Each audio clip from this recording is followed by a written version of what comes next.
Hello, everyone. Welcome to the Salt Lake Center for Spiritual Living. Thank you for being here. I'm sure spring is here.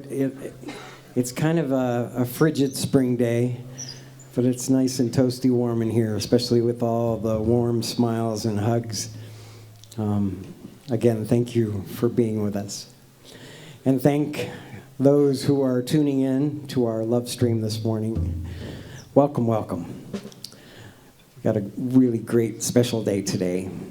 So have a seat and enjoy this and get ready to sing. We're going to sing a wonderful Sesame Street song. Pretend you're Kermit and let's sing Rainbow Connection.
Good morning, everybody. Hello and welcome on this beautiful wintry spring morning. I couldn't believe how cold it was when I walked out the door. But you know, it's never really spring or summer in Utah till about the 4th of July when the snow really stops. So we'll see what happens. My name is Robert Ekman, and I am your service host today.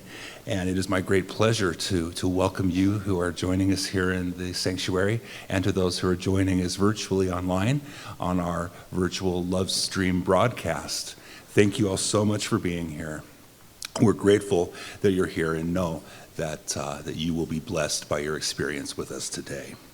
Our practitioner doing our reading and leading us in prayer this morning is Selena Baugh, and our practitioner holding high watch is Topher Still. High watch means that throughout our meeting today, that Topher is in prayer for us and with us, knowing our highest good as we share this special and sacred time together.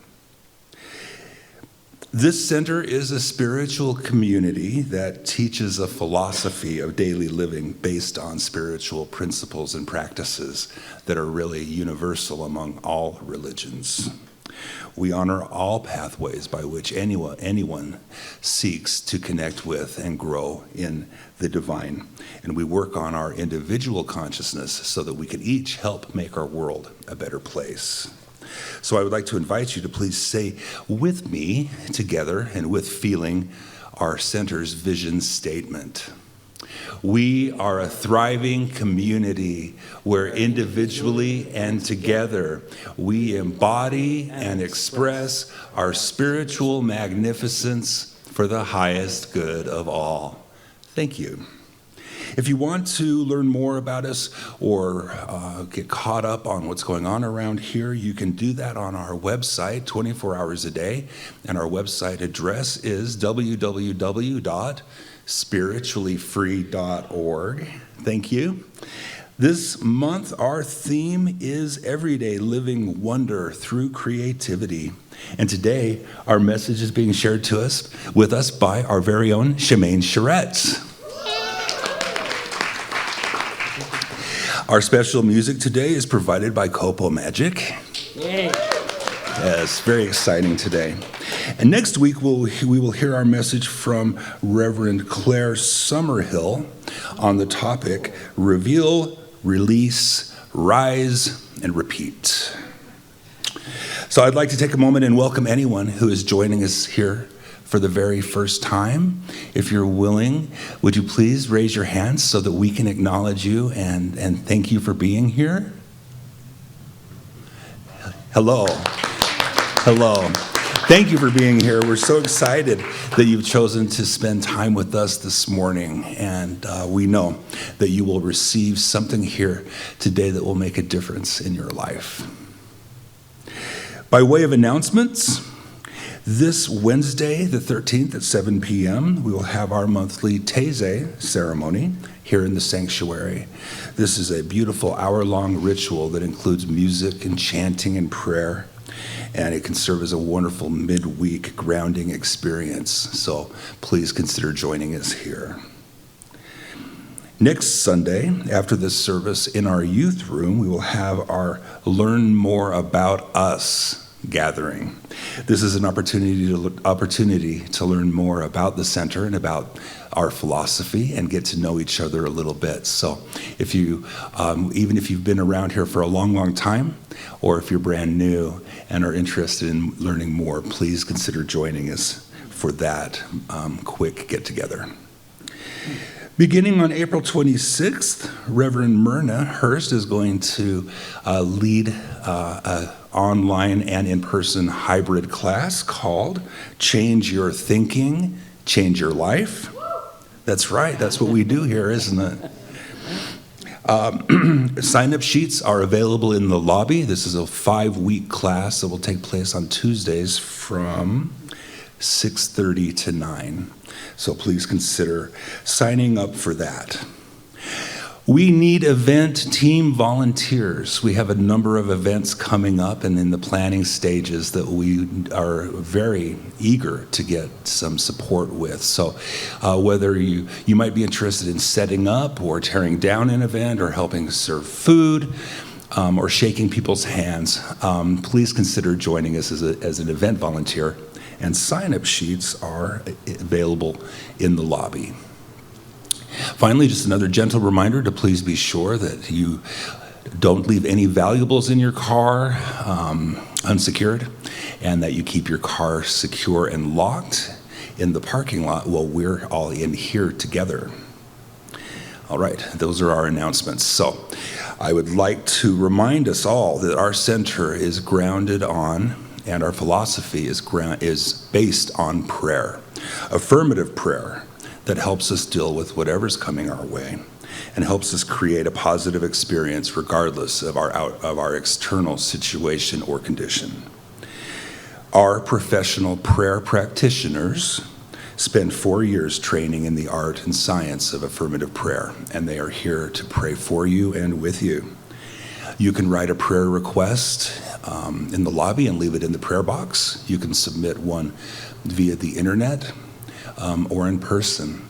And you can rest comfortably knowing that our practitioners are praying for you for the coming week. So if you've not ever taken the opportunity to take advantage of this tremendous service that they provide and that is unique to our philosophy, please consider doing it. It will make a difference in your life. You can identify these good folks by the purple stoles that they wear across their shoulders. All right, now I invite you to please settle into your seats. Allow Selena's reading and centering music to take us to the sacred space within, and then Selena will lead us in prayer. It sounds kind of eerie. Good morning. Our reading this morning is from a great book called The Book of Awakening by Mark Nepo. And this reading, it's a daily book, and this is from April 17th, so we're a little ahead of the game. A wisdom moment of trust. If you can't cross over alive, how can you cross over when you're dead? Kabir. The need to step into what we fear and in so doing disperse its hold on us is powerfully brought to life by a moment in the film Indiana Jones and the Last Crusade. After searching everywhere within reason and memory for the Holy Grail, Jones stands on an enormous precipice, a deep chasm before him, the Grail waiting on the other side. His father, wounded and depending on the Grail to heal, cries out possible interpretations of the clues Jones has been given to reach the Grail. After what seems a lifetime of inner debate and escalating fear, he dares, against everything he knows, to step into the void above the chasm. And as he does, an enormous stone foundation appears beneath his feet, a bridge that was there all along. This is a moment of risk and trust, a wisdom moment that repeats itself in our lives in both small and large ways. Over and over, the cup we need to drink from, the ancient, ever-healing cup of wholeness, waits beyond some deep chasm that we are afraid to cross. Often we are driven to the edge by the cries and clues of elders and loved ones, only to find that nothing makes sense, that there seems nowhere to go. And then the atom of risk begins to replay itself in those brought to the edge. Then, when all known ways of seeing have failed, we sometimes dare to step into the void. Whether that void is a chasm of purpose or self-esteem, or a ravine in relationship, or a canyon of addiction, this crazy wisdom step that begins with risk and lands in trust reveals a foundation that was there all along, but which is only made visible by our risk to think and see in new ways, and our trust to step into that which we fear.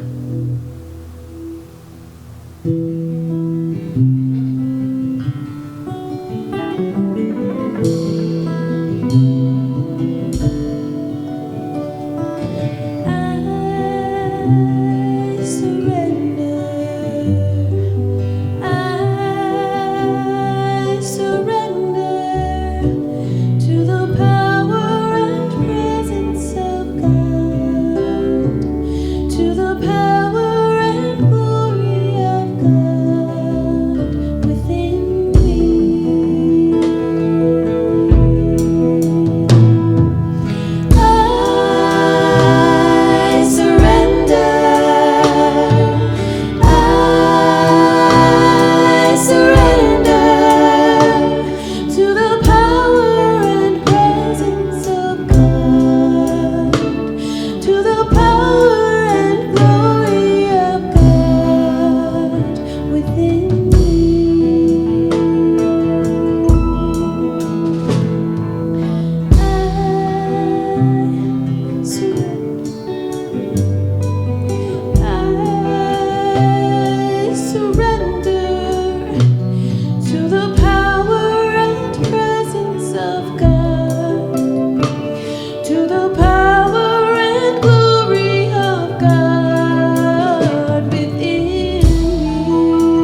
opening my mind and heart to that one presence and power that moves in and through all of life, expressing as absolute divine right action, love, joy, strength.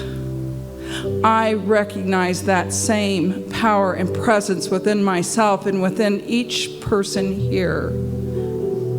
For we are one with that divine presence today and always. Always have been, always will be. As we open our minds and hearts to this truth, we allow that strength, that power to move forward in our lives.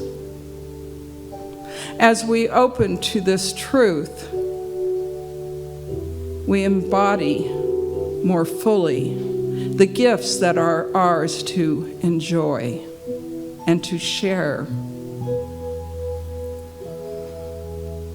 It's from this place it's easy to surrender to that wholeness that we are, to walk to the edge and step into the void, knowing that the strength and the presence of the divine surrounds us, embodies us, and leads us this day and every day. I'm grateful for this knowing. I'm grateful for these teachings. I'm grateful for all of you being here with me this day.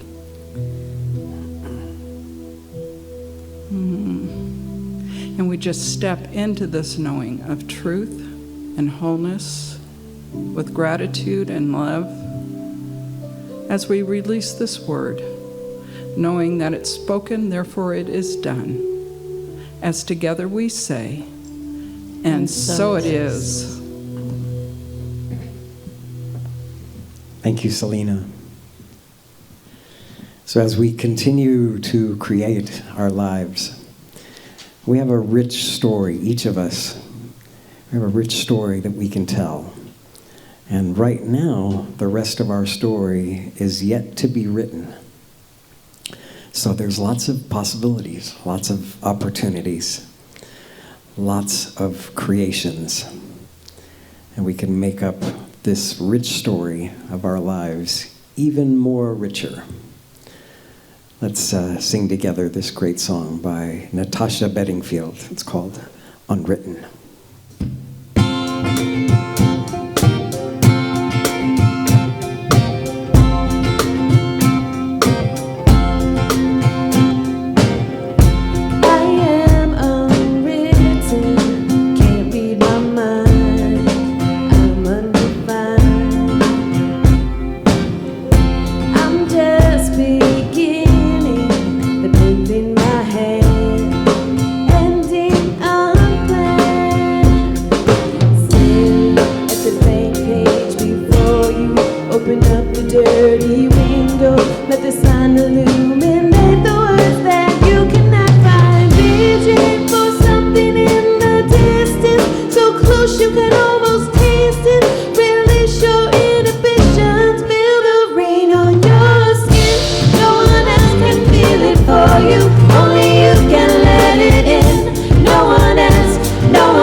Something in the distance, so close you can almost taste it.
you. It's my pleasure to introduce our special music today. We haven't heard from this gentleman in a long, long time. I always get excited when I see this harp sitting in the center of the stage and think about this wonderful character that is magical, the magic of Kopo. He's just a great songwriter, a great presence, and I look forward to his music today. Let's give a round of applause to Kopo Magic.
Madira Shon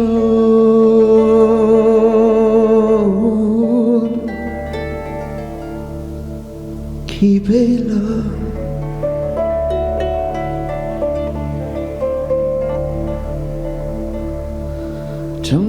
Madira Shon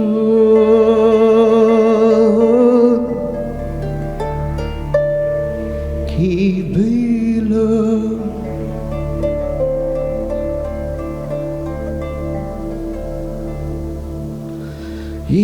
Imasangras Janika Nueloas Sanse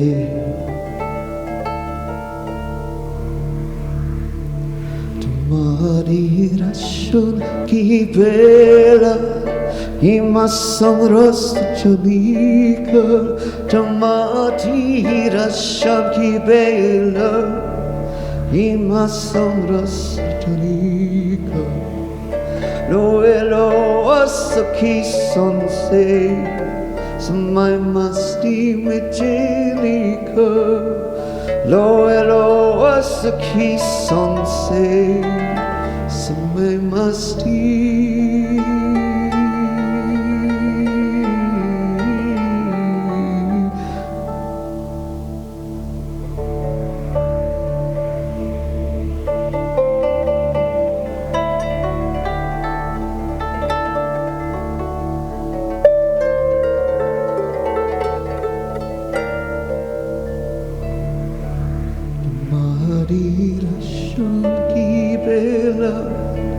Ima samras chanika Tamadira shan ki bela Ima samras chanika Noelo asaki sonse Samay masti majinika Noelo asaki sonse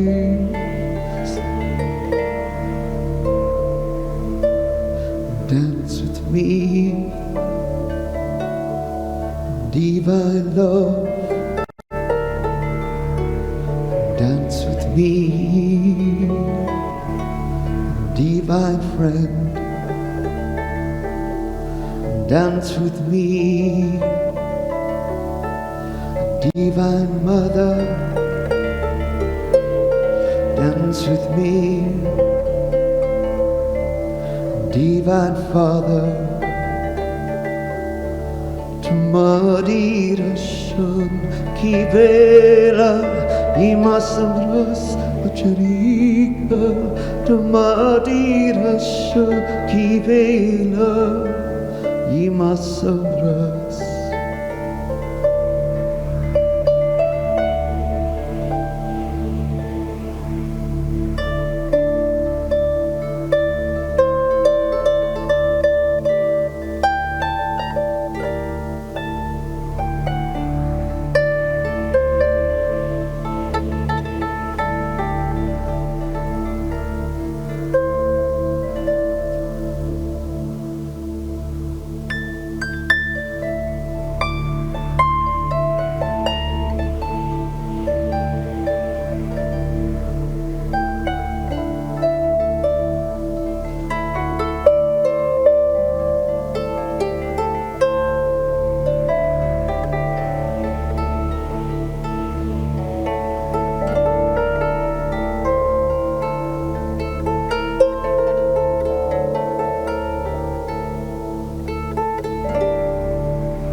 Kopo magic, ladies and gentlemen.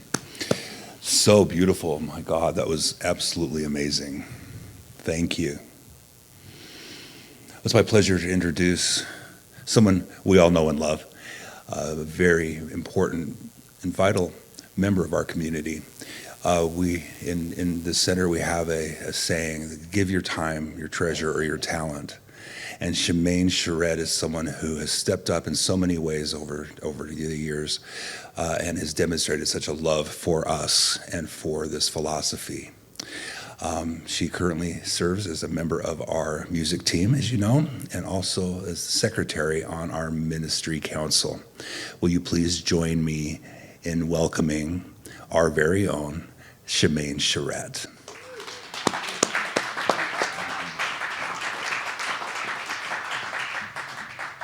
Well, today is Palm Sunday, a Christian holiday. And in honor of Palm Sunday, I have a little story for you. One year, 8-year-old Billy didn't go to church on Palm Sunday because he had a sore throat. And when his parents came home, they were carrying several palm fronds, and he asked, "What are those for?" And his father explained, "People lined the streets with them to herald Jesus' return. They put them overhead as Jesus walked by." And Billy thought for a second. "The one Sunday I don't show up and he shows up?"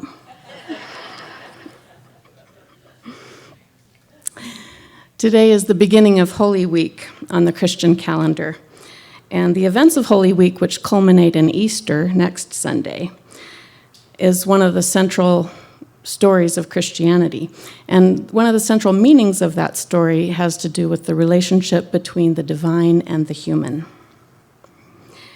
In Trinitarian Christianity, God, who has no form but is rather known by qualities like love, wisdom, omnipresence, God comes into the world of form as the person Jesus.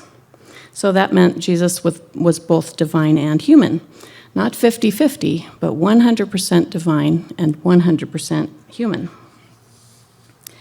Richard Rohr, who is a Catholic monk, says, "We Christians tend to only focus on the divine part. We couldn't put that human-divine thing together in Jesus, and so we can't put it together in ourselves. We're human and divine too." At Centers for Spiritual Living, we teach that we are each unique expressions of God, and that, in fact, all of life is God manifesting into form or becoming embodied. So if God is all there is, and we are expressions of that, are we fully divine? Yes. And are we fully human? Well, I don't know about you, but I am. And if we aren't, I don't know who is.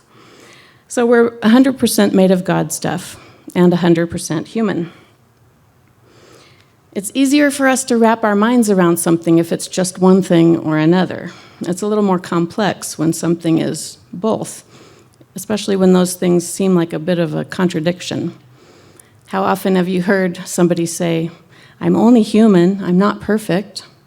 Not perfect almost seems like the definition of human. And if I had to define divine, say that 10 times fast, define divine, perfect is a pretty good definition. So we're perfect and we're not perfect. How do we work with that? In our center's purpose statement, earlier we read our vision statement, but we also have a purpose and a mission statement that we read sometimes. In our purpose statement, we say that we celebrate our divinity and love our humanity. So loving humanity means loving all of it. That sounds good, right? But the fact is, sometimes we don't show up as our best selves. I know I'm not the only one who has that problem. It can be frustrating, embarrassing, and even cause serious suffering to ourselves and other people. Why does this happen? That's the age-old million-dollar question.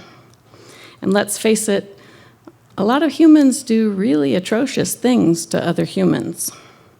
It can be truly heartbreaking, or it can drive us to use spiritual ideas to help us ignore it or pretend it isn't real or doesn't really matter, or maybe in the grand scheme of things, in some way we can't yet understand, it's a good thing that some people experience unspeakable suffering at the hands of others, usually to satisfy their lust for wealth and power. Some of us believe there's a war between good and evil, but at least we're on the right side, and good will win eventually.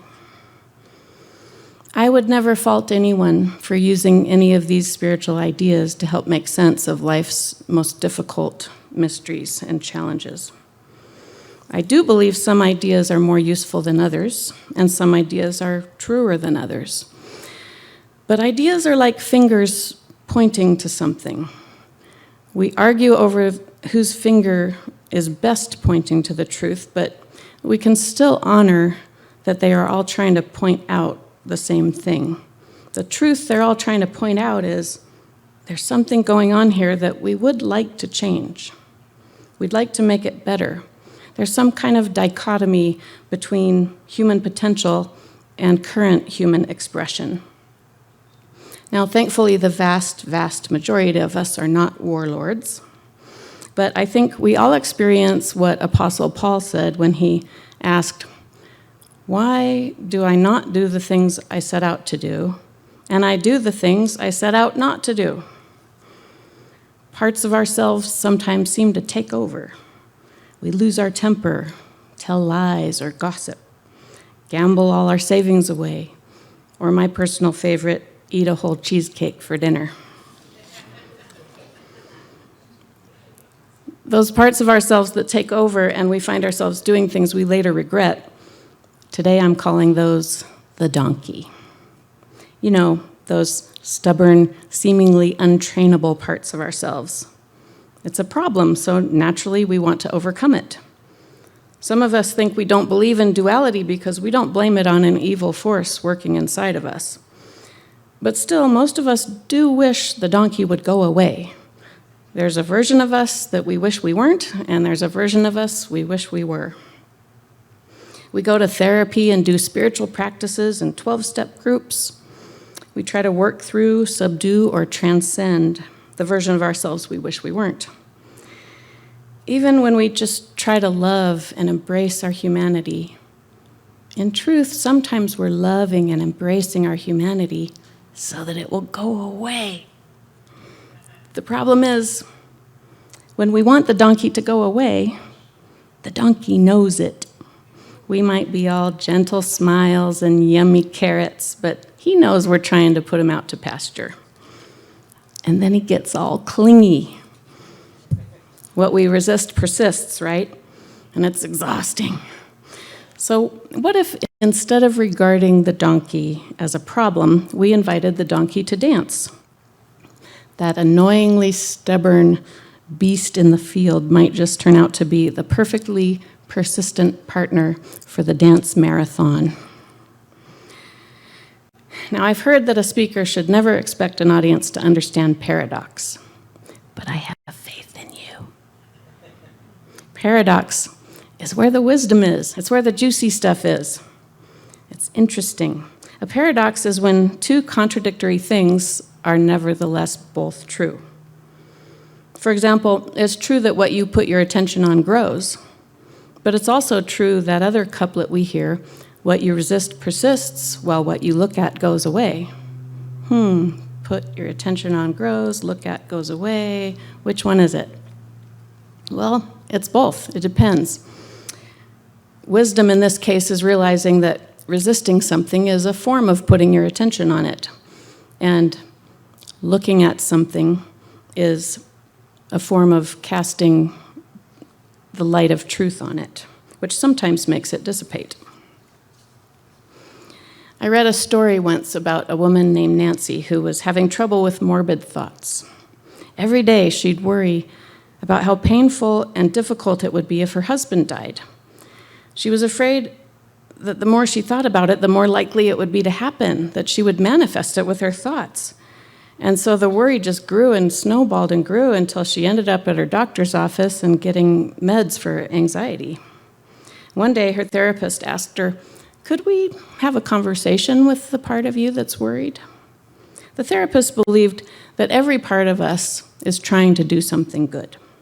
So the therapist said to the worrying part, "Thank you for doing your job. Can you tell us what you're trying to do?" And Nancy said, an answer just popped into her head. "You need to have a plan in place. You need to think ahead and be prepared." The therapist suggested that Nancy let herself truly, fully experience her worry. So that afternoon, she went home and laid on her bed and imagined the worst-case scenario. He dies. She's lonely, impoverished, won't be able to take care of the farm by herself. She let herself really feel the scenario. She imagined his funeral, and she cried and she trembled with fear, and then she drifted in and out of sleep. But as her brain started to process it all, she started to think about neighbors who would probably come to help, and she could sell the farm, She even found herself wondering if her old high school boyfriend would be on Facebook now. She started to feel hope. She knew if her husband did die, she would be okay. She could handle it. She spoke to her husband about making sure their property and finances were in order so that if he died, she would know what's going on and she could sell the farm without any difficulties. And then that particular worry didn't bother her very often anymore.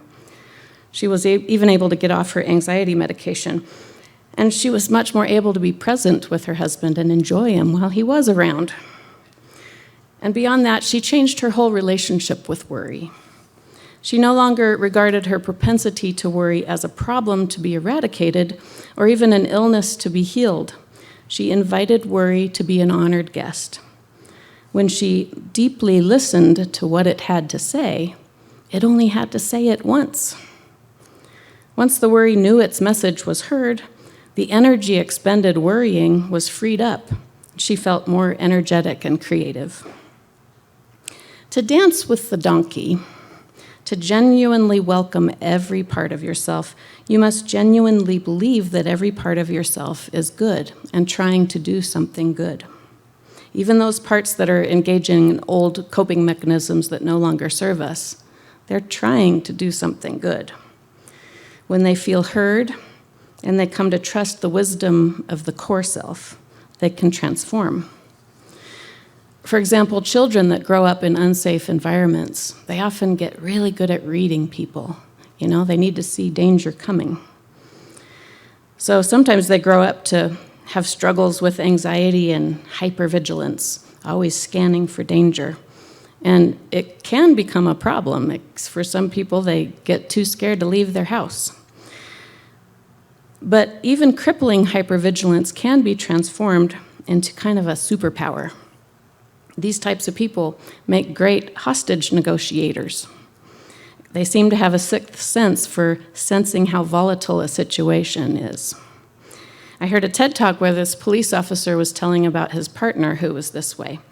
And they went to his partner's parents' house for a few minutes, just went inside for a while, and then when they got back in the car, she said, "Oh, we got out of there just in time." He says, "What are you talking about?" And she says, "Didn't you see my dad? He was tapping his foot and starting to sweat a little bit. My mom was wringing her hands, and my sister, she practically had steam coming out of her ears. Didn't you see that?" And the partner's like, "No, I didn't see it. I didn't sense it. It just seemed like hanging out to me." So you can see why this kind of skill could come in handy in lots of police situations. Don't even think about playing poker with people like that. So schools of thought that seek to reduce suffering, they very often offer explanations for the difference between some kind of worse version of ourselves and better version of ourselves, and offer suggestions as to what we can do about it. And when teachers first introduce concepts to beginners, they tend to simplify it to make it easier to understand. So in the beginning, we learn things like overcome human nature by inviting God to live within you. Starve the bad wolf inside you, only feed the good one. Kill the ego to unveil the divine self. Quiet the monkey mind so you experience your Buddha nature. Don't entertain negativity to raise the frequency of your vibrations. Transcend lower levels of consciousness and attain higher levels of consciousness.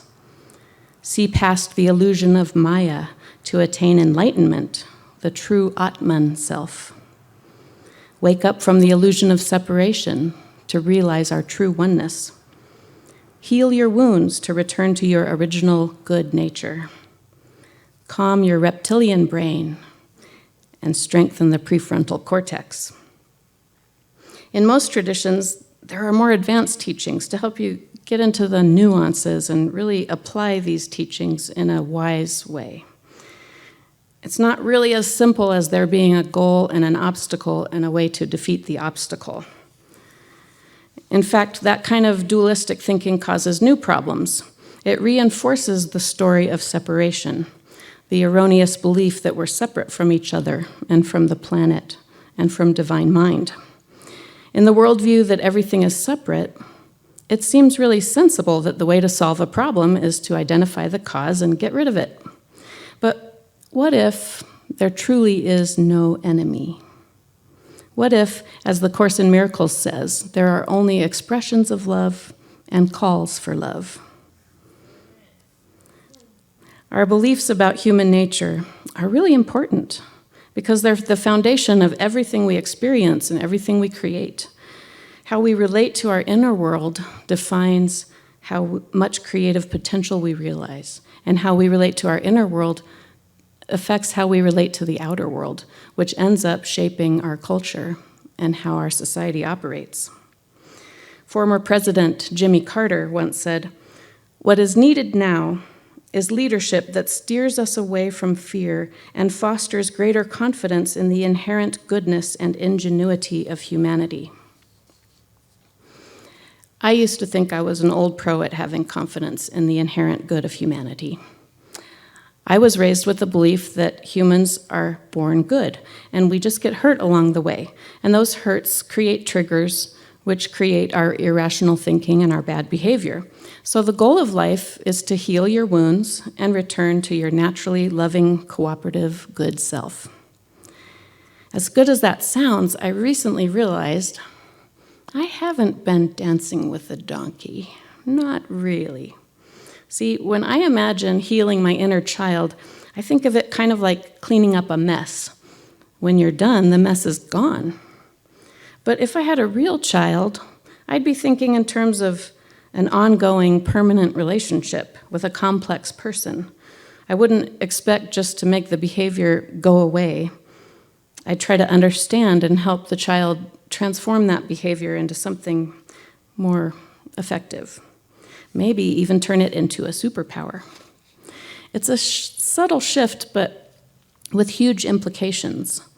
Dancing with the donkey means there truly is no enemy, not even our wounds and our addictions and illnesses and character flaws.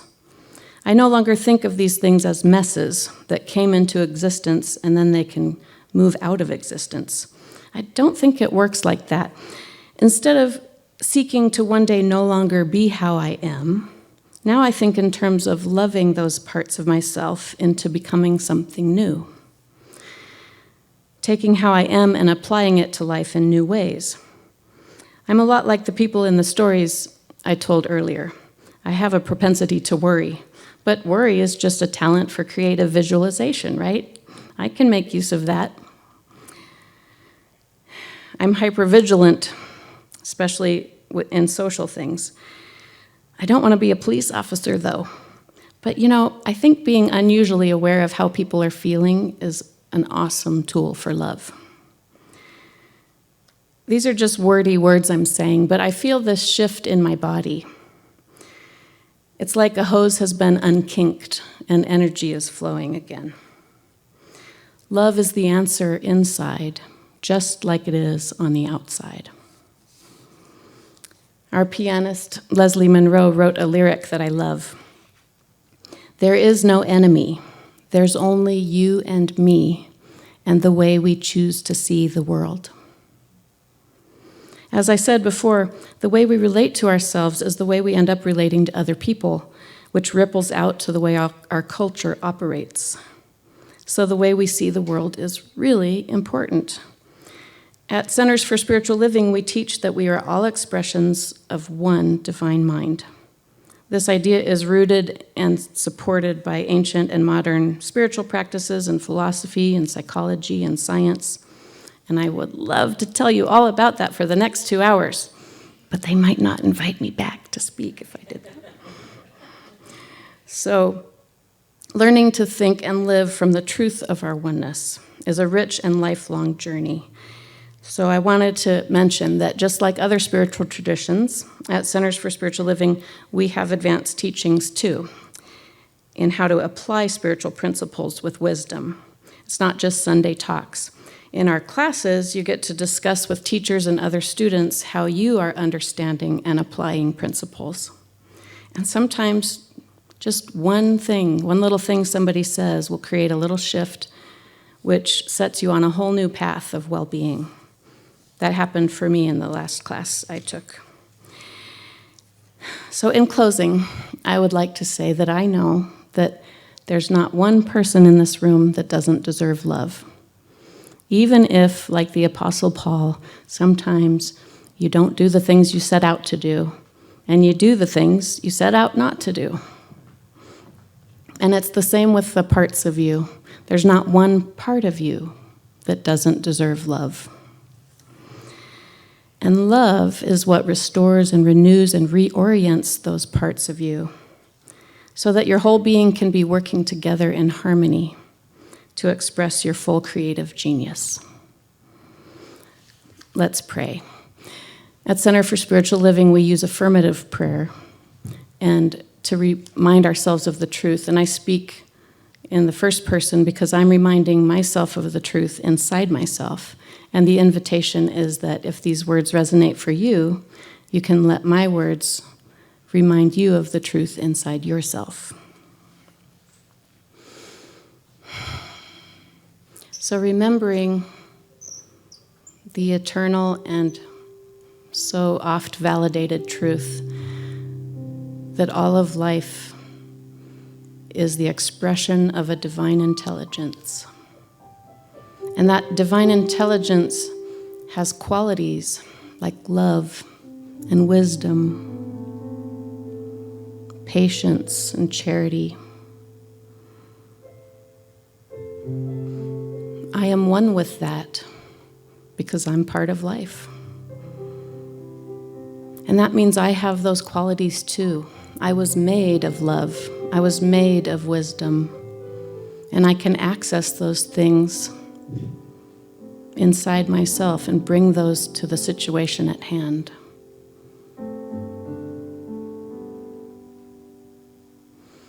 So I know that when I'm struggling with addictions and worries, anxieties, heartbreak, and sadness about the things in the world, I know that we all have a core self that can't be harmed. We all have a core self that has these divine qualities, and we can bring those to every situation. When I close my eyes, I can just feel the truth of that.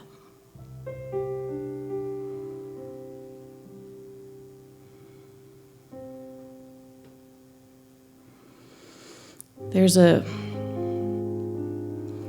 persistent illusion that I'm separate from you and you're separate from them and we're all separate. And I love the dance we're doing of individuated oneness. But underneath it all, we are one.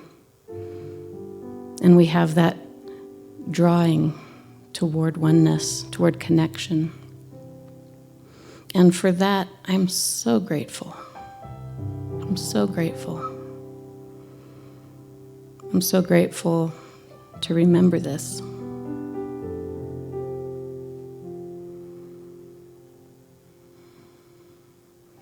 It's an eternal truth, and so I can release and let go and rest in that knowing that we are one and love is actually the foundation of all of life. And please together say with me, and so it is. Thank you. I am so blessed. I am so blessed. I am so grateful for all that I have. I am so blessed. I am so blessed. I am so grateful. I am so blessed. I am so blessed. I am so blessed.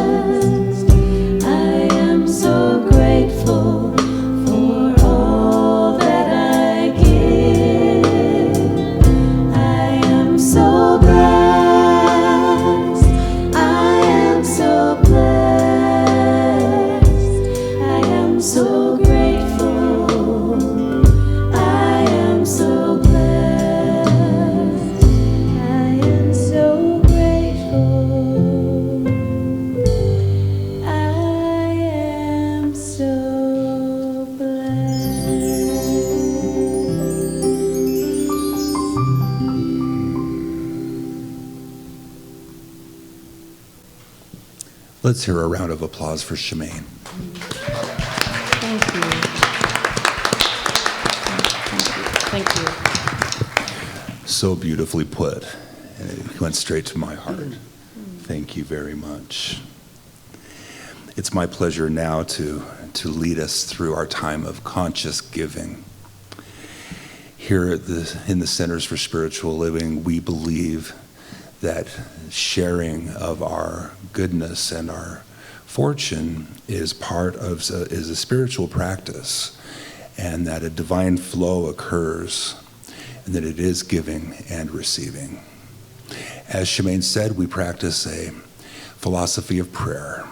We first acknowledge that there's one great source of and around and through everything, seen and unseen. And because there is only one, that means that we, each of us, me and you, are part of that one.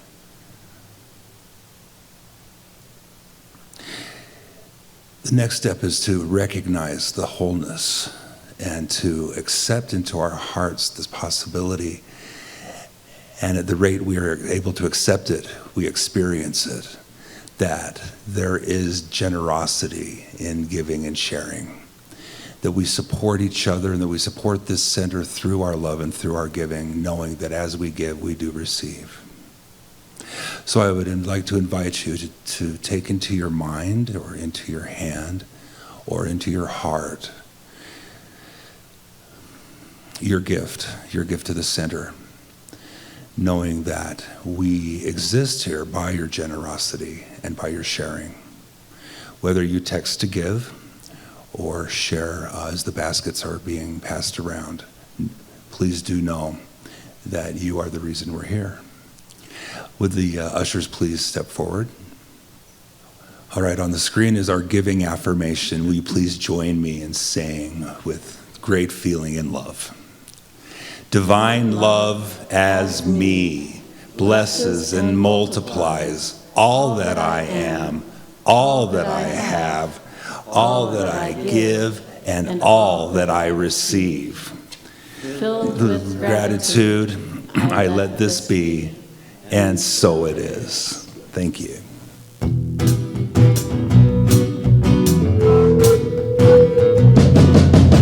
All that I need comes to me.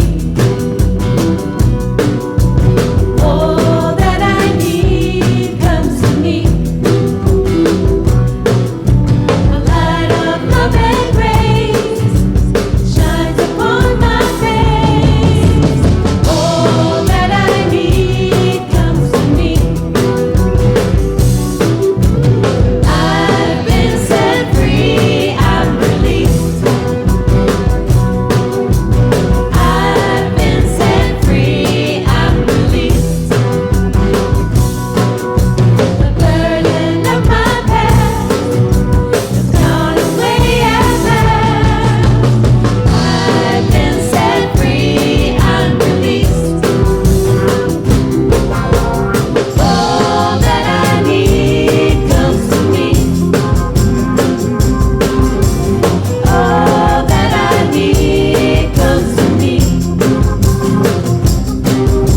The light of love and grace shines upon my face.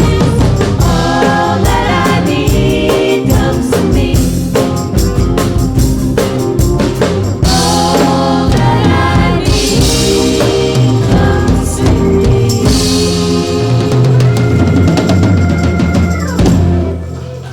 Yeah. Let's welcome back Kopo Magic for some more special music.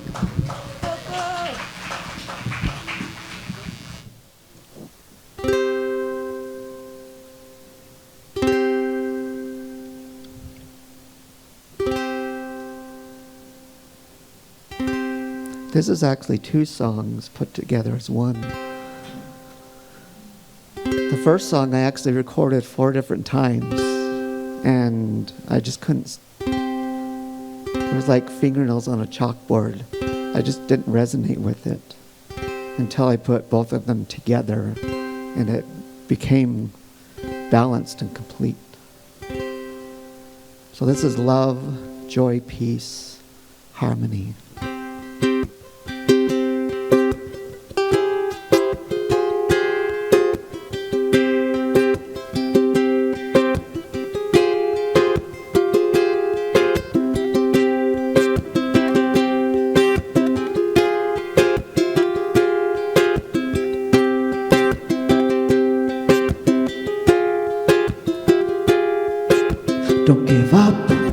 Don't give up the fight when the race called life, and you're falling apart, falling into 1,000,000 pieces. You know I do anything and everything for you, and you're falling apart, falling into 1,000,000 pieces.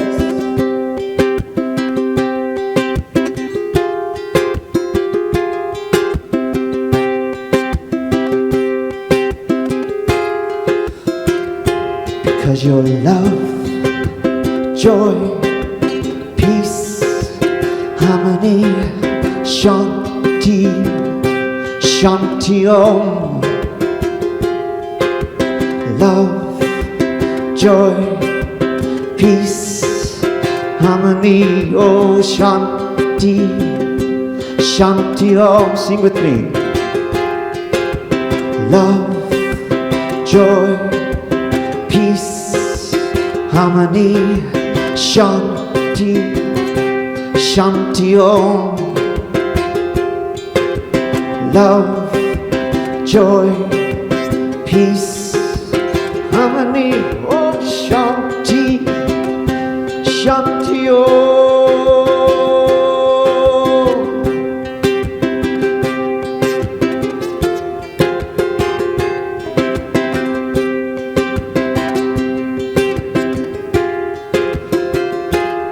I see you living on the edge, wanting to give up.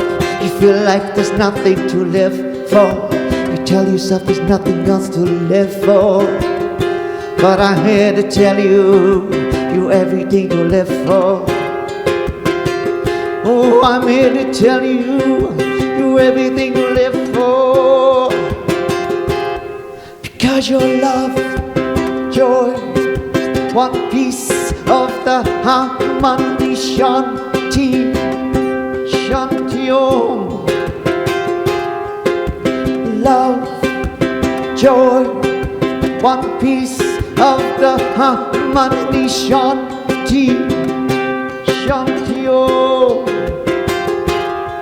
See you suffering, see you stop believing, just to live one more day.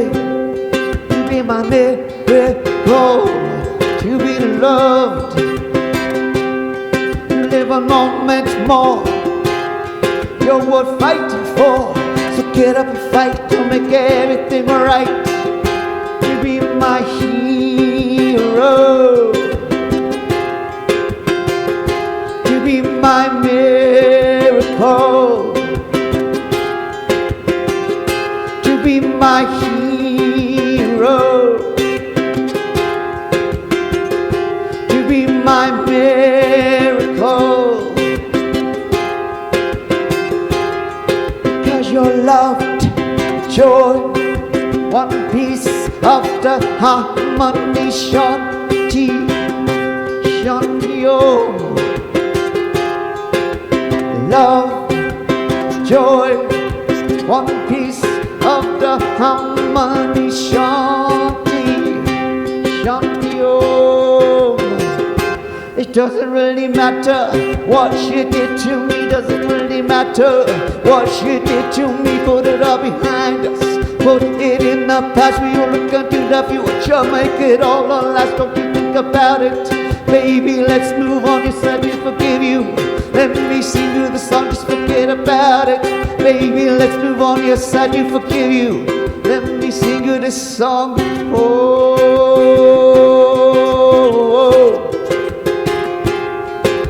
oh, oh, oh,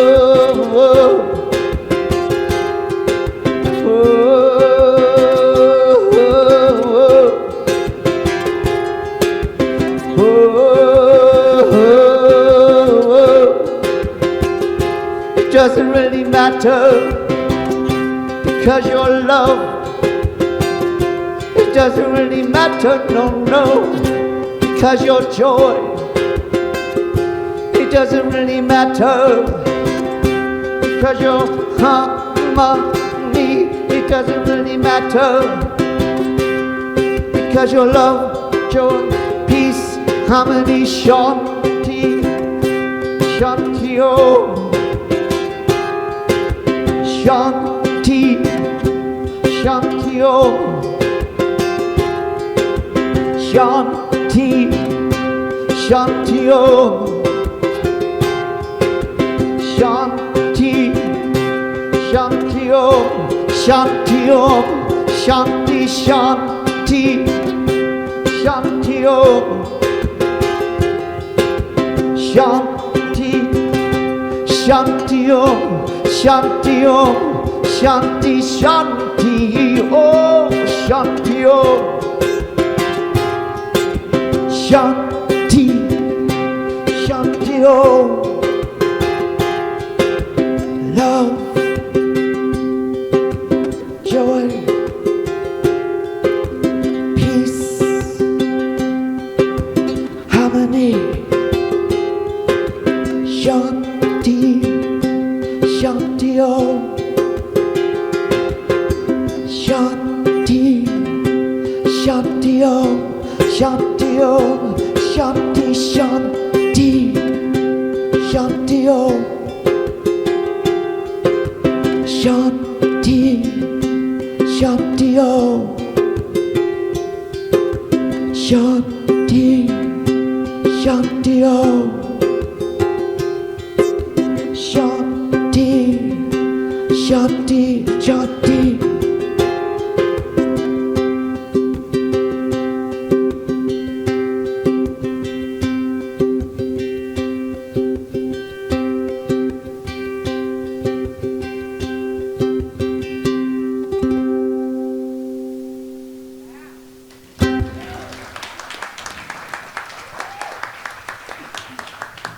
Thank you.